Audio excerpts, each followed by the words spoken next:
फक्त तिखट खाल्लं की ऍसिडिटी होते. चूक की बरोबर? दूध प्यायलं की ऍसिडिटी कमी होते. चूक की बरोबर? सततची ऍसिडिटी म्हणजे मला काहीतरी मोठा आजार झाला आहे. चूक की बरोबर? नमस्कार मित्रांनो, मी आहे तुमचा पोट मित्र आणि आज आपण बघणार आहोत ऍसिडिटी बद्दलचे समज आणि गैरसमज.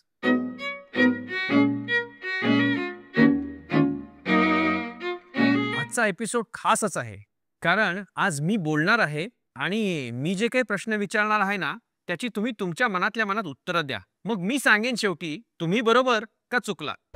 फक्त तिखट खाल्लं की ऍसिडिटी होते. चूक की बरोबर?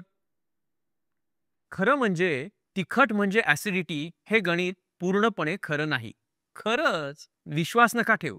तिखट हे एक ऍसिडिटीचं कारण असू शकतं, पण एकटं तिखट म्हणजेच ऍसिडिटीचं घराणं हे एकदम चूक आहे. जास्त मसालेदार, जास्त तेलकट, वेळेवर न जेवणं ही सगळी मंडळी मिळून आपल्या पोटामध्ये दाह क्रिएट करतात. दूध प्यायलं की ऍसिडिटी कमी होते. चूक की बरोबर? ऍसिडिटी झाली की दूध पाजणं हा एक फेमस इलाज आहे, पण खरंच दूध ऍसिडिटीवर रामबाण आहे का? विचार करा बरं. बिलकुल नाही. गार असलेल्या दुधामुळे सुरुवातीला थोडी शांतता वाटू शकते, पण त्यातलं फॅट आणि प्रोटीन ऍसिड सिक्रिशन वाढवतं, म्हणजे सुरुवातीला गोडी आणि नंतर चिडचिडी. तिसरा गैरसमज, ऍसिडिटी झाली की टाक लगेच गोळी तोंडात म्हणजे ऍसिडिटी होईल बरी. हा तर सगळ्यांचा फेवरेट पर्याय आहे. ढेकर आला टाक गोळी तोंडात, एकदम सिनेमा स्टाईल. हे चांगलं आहे का? बिलकुलच नाही. गोळ्या तुमची लक्षणं फक्त दाबतात, नाहीसी नाही करत. म्हणजे आपण फायर अलार्म बंद करण्यासारखं आहे. अहो पण घरातल्या धुराचं काय करायचं? आग विझवायला नको का?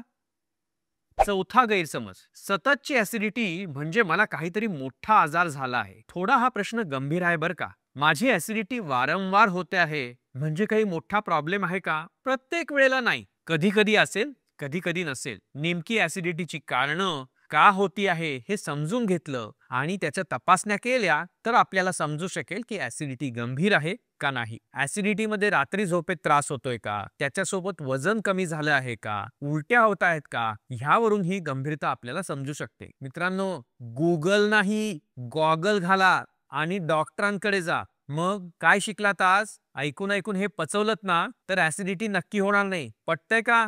चला मंडळी, आजची गैरसमजांची वर्गणी इतकीच. लाईक, सबस्क्राईब, शेअर करायला विसरू नका.